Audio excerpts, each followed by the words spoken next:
Totoo bang may shortage ngayon ng ganitong mga uri ng guro?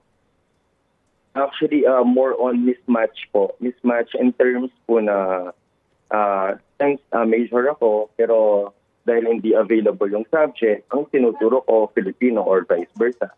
Halimbawa po, dun sa exam international, nasa bottom po tayo. Sa bottom po tayo na lowest in terms sa written score.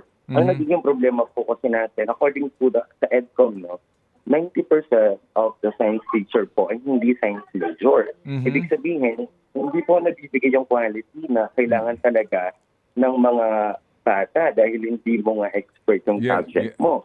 And 80% to 90% naman po are not physics major. And definitely, ganun din po sa mathematics. So, nagkakaroon po tayo ng mismatch dahil nga kulang ang major na ganito, tapos yung teacher na major na ganito, ipapahandle sa kanya yung hindi niya major. Kaya nagsasuffer din po yung quality natin. Hindi nga, yung nga ang punto ko nga dito, di ba? Kasi dapat ang tinuturo mo yung major mo, di ba? Yung iyong specialization. Basic naman yan, right? Oo. Yung nga ang problema, mukhang ang ibang mga schools daw nahihirapan kumuha mismo na ang major na subject na dapat itinuturo ay math and science. Oh, yun daw yun ang nabalitaan ko. Gusto ko lang sa inyong kumpirmahin kung sa inyo bang hanay, ganun nga ang problema sa ibang mga paaralan.